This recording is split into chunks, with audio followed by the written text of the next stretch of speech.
Hello everyone, this is Zahid Bashir. Yesterday I was discussing the research design, the qualitative research design. I have discussed narrative research design. I have discussed phenomenological research design, participatory action research, and up till yesterday I have discussed the case study. Today I will exemplify how the case study research design will be applied, and along with this I will also discuss ethnographical research design types, process, and application, and it is the detailed one, after which grounded theory we will discuss in the next session because it is also a detailed one. Then in the next week, I will try to complete uh, four methods of data analysis under qualitative research. Uh, the approaches that we applied using data analysis, like thematic analysis, photothematic analysis, content analysis, and grounded theory. So, first of all, I would like to discuss the case study remaining part that we could not be able to discuss yesterday. Yesterday, we have discussed up till this part, the criteria for interpreting the findings. The next one is basically the types, the basic types of case study research design. So basically there are four types of case study research design. The first one is called the single case design, which is also known as holistic or single unit of analysis, where there is a single case with a single context within an organization. Then there is another category where you may have multiple units of analysis, which is known as embedded case study design, where you may have a single context, but you may have multiple unit of analysis. It means you are going to collect data from multiple units or from multiple subpopulation for considering your case study. Then there is third category, which is known as multiple case design. You may have multiple context and you may have multiple cases within a particular setting for resolving your case study. Then you may have multiple cases, multiple context, and multiple unit of analysis. So it is a mixture of the remaining three case designs. The first one was the single case with single context and case. The second one was single case, single context, but two unit of analysis. The third one was multiple cases with multiple contexts within an organization or within a particular group, while the fourth one was with multiple cases, multiple contexts, and multiple unit of analysis. Here, unit of analysis means from where you are going to collect data, whether they are managerial staff, whether they are employees or someone else. So, unit of analysis means from where you are going to collect data. So these are basically the four types of multiple case design or multiple different types of case study research design. So these are the categorization which are basically discussed by Yin 2014. Uh, in the following page, there is an explanation of each one. In case of single case design, you are going to discuss uh, investigating a single case in depth. This approach is particularly useful when the case is unique or when the object is to gain an in-depth understanding of the specific phenomena within a particular context. So in case of single case, you are going to study the case in depth, in depth, and you are going to discuss a single context with single case in case of single case design. So the other category is multiple case design. In case of multiple case design, there are multiple cases with a single research study. You are going to study a single research study with multiple cases. So sometimes an organization is facing the problem in different departments. So there is a single case, but within a single case, you may have multiple cases with single research study. So that is applicable in that case. So this approach allows researcher to compare and contrast different cases, identify pattern, and generalize finding across cases. It is useful for establishing the robustness and generalizability of the finding. So previously, this was the multiple case design.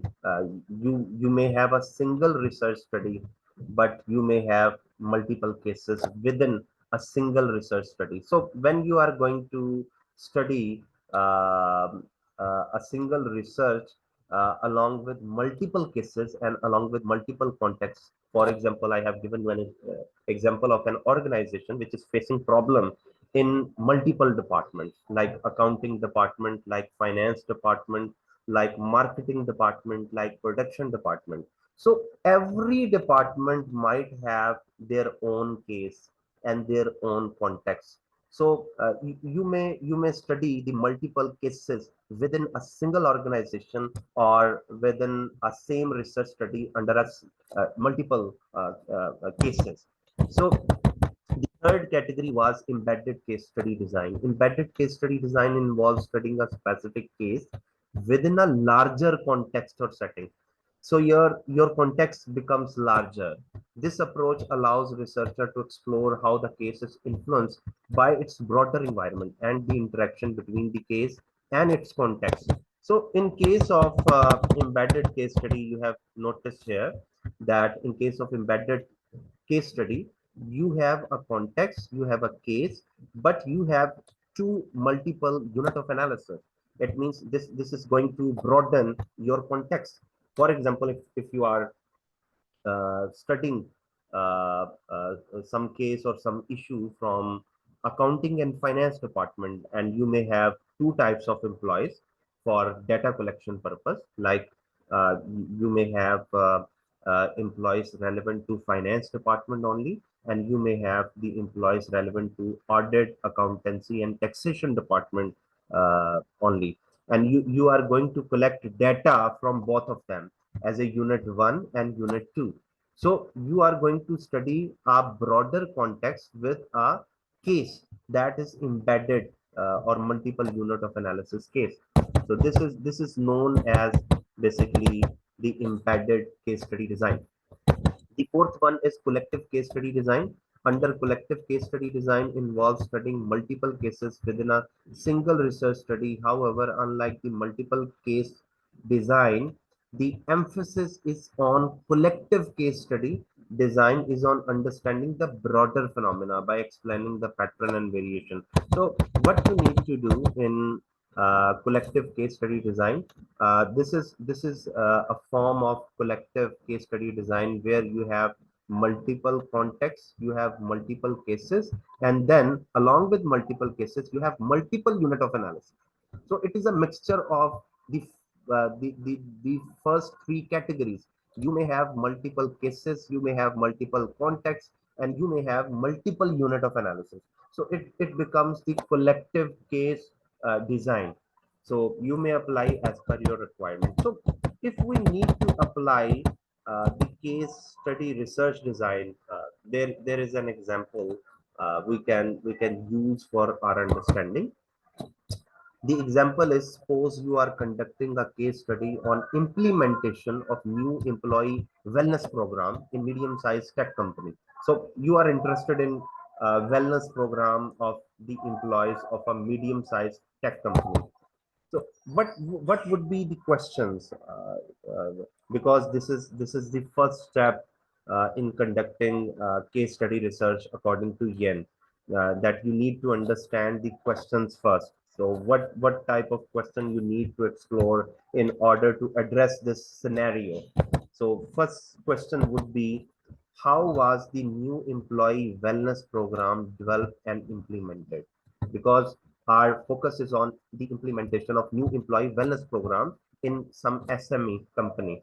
So how was the new employee wellness program developed and implemented? The second question would be, what are the perception of employees regarding the effectiveness of the wellness program? Because you want to know the feedback of the employees also, that how they perceive that program. And the third question would be, what are the key factors influencing employee participation in the program? You need to know whether the new employees are participating in this program or not. So what sort of participation is required, and what are the key factors that may influence their participation, whether they are actively participating or not. And the fourth question would be, how does the wellness program impact employee productivity and job satisfaction? So these are the type of question you may develop in understanding this particular phenomena as a first part of your case study research design. The second step, as a second step after establishing some research question, you need to develop propositions. Based on your research question, you might develop propositions that you aim to test or explore.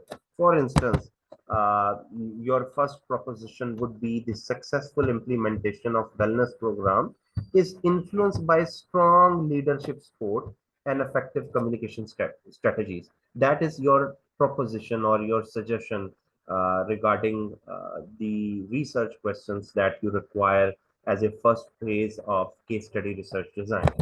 The second proposition would be, employee participation in the wellness program is positively correlated with perceived benefit and incentive. It means if the employees perceive that this wellness program is beneficial for them, and there are some incentive for them in this wellness program, they will actively participate in this wellness program. So on the basis of it, the preposition to is developed. Now, the third preposition would be, the wellness program contribute to improvement in employee morale, job satisfaction, and overall well-being. That would be the third preposition. Because if wellness program is okay, if wellness program is good, it will improve the employee morale, job satisfaction, and overall well-being. So as a second step, you need to develop some proposition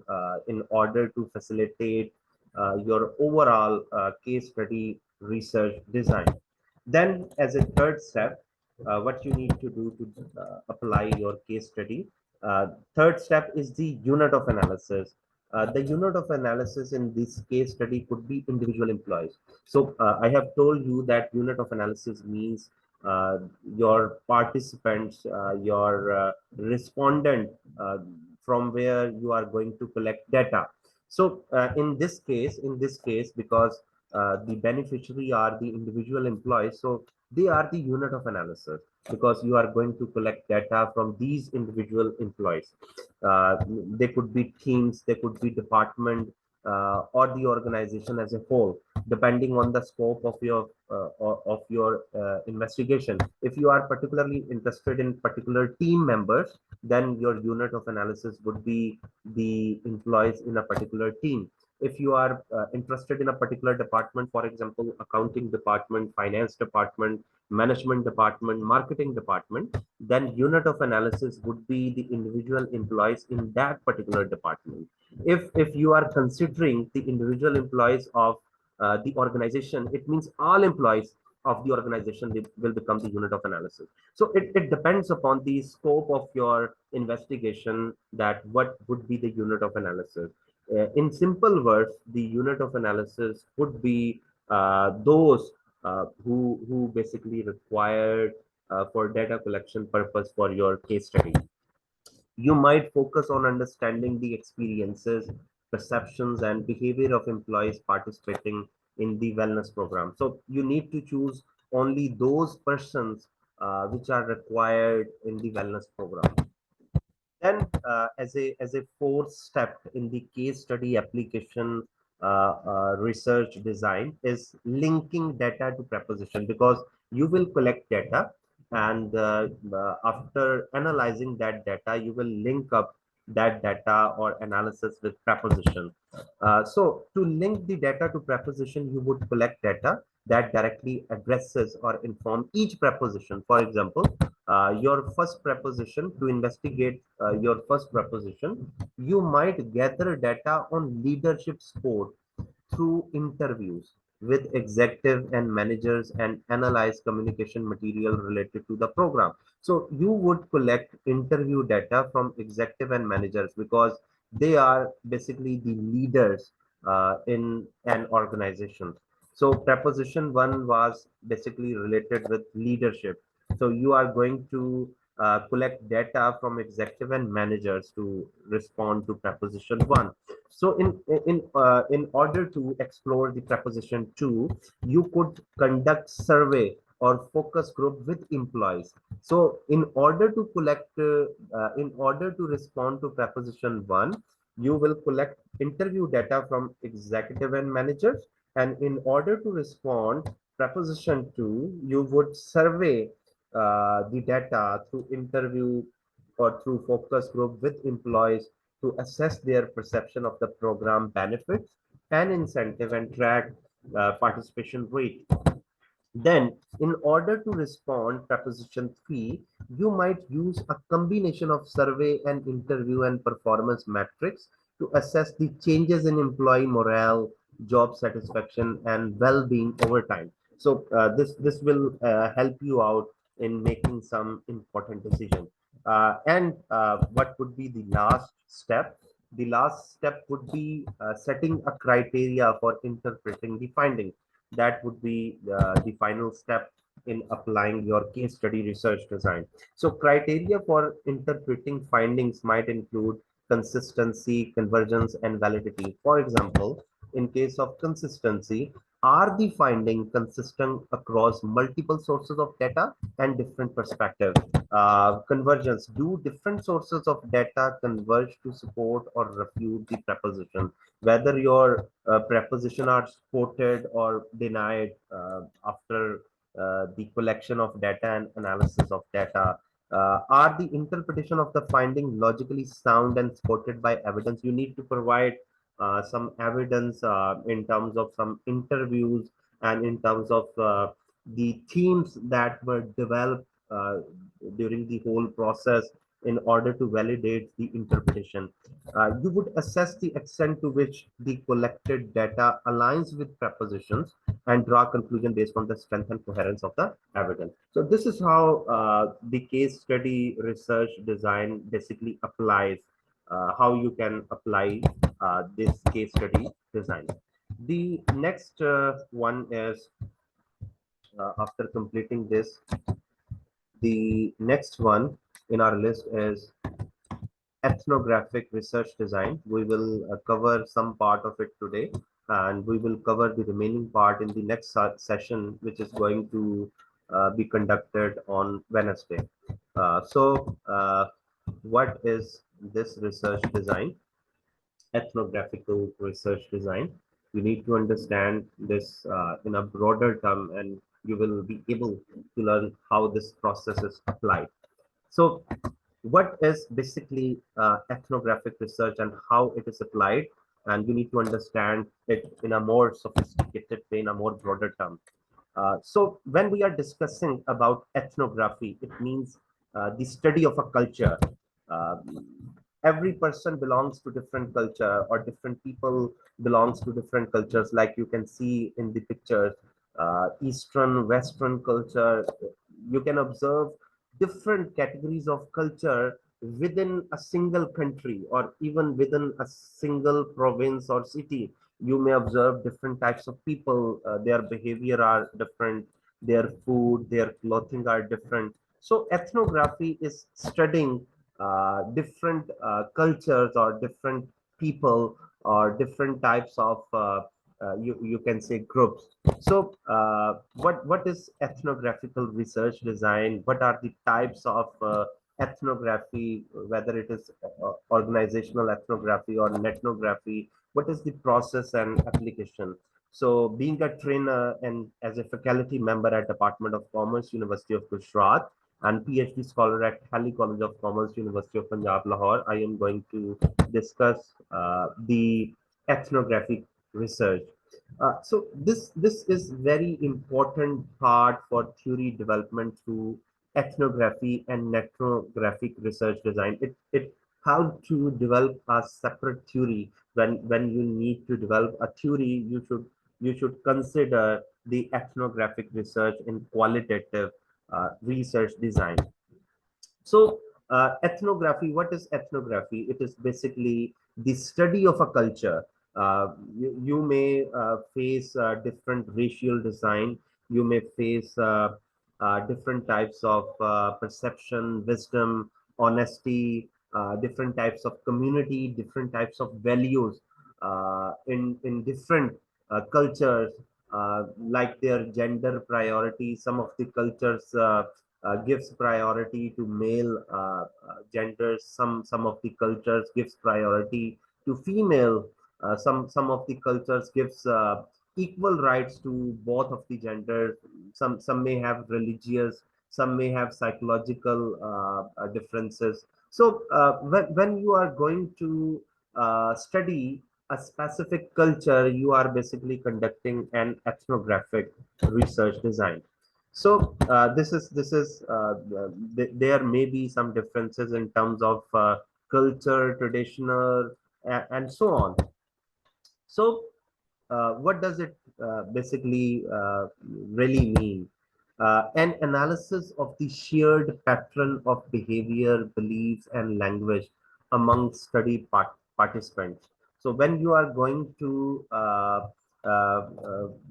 collect data from your study participants relevant to their pattern of behavior, there may be difference of behavior between the participants. There may be difference of beliefs, like in case of foreign countries, they have a diverse cultural environment. They would allow their employees or their student community from different cultures or from different religions and so on.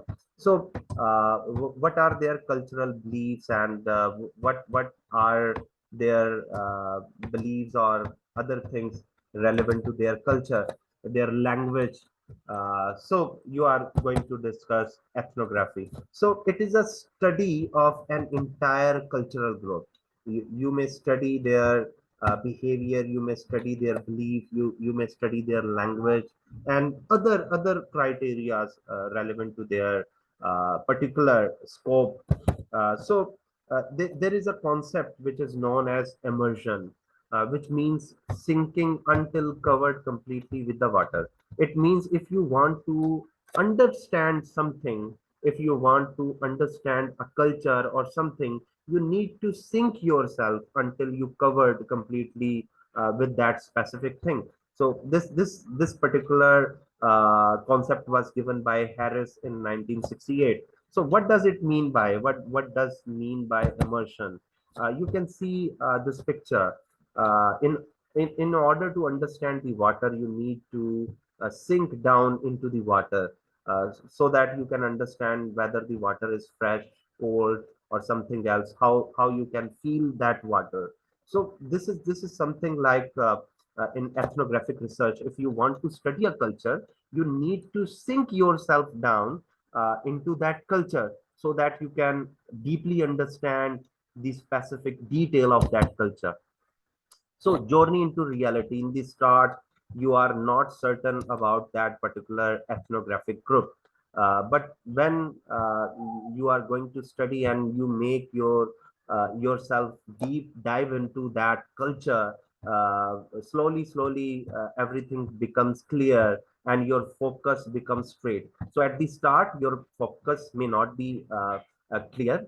You have a lot of uncertainty in order to understand the reality, but after a particular phase of time your focus become clear in understanding that culture. Like you can see in this picture, this is basically the researcher that would like to study a particular culture of the people who are living in some tribe.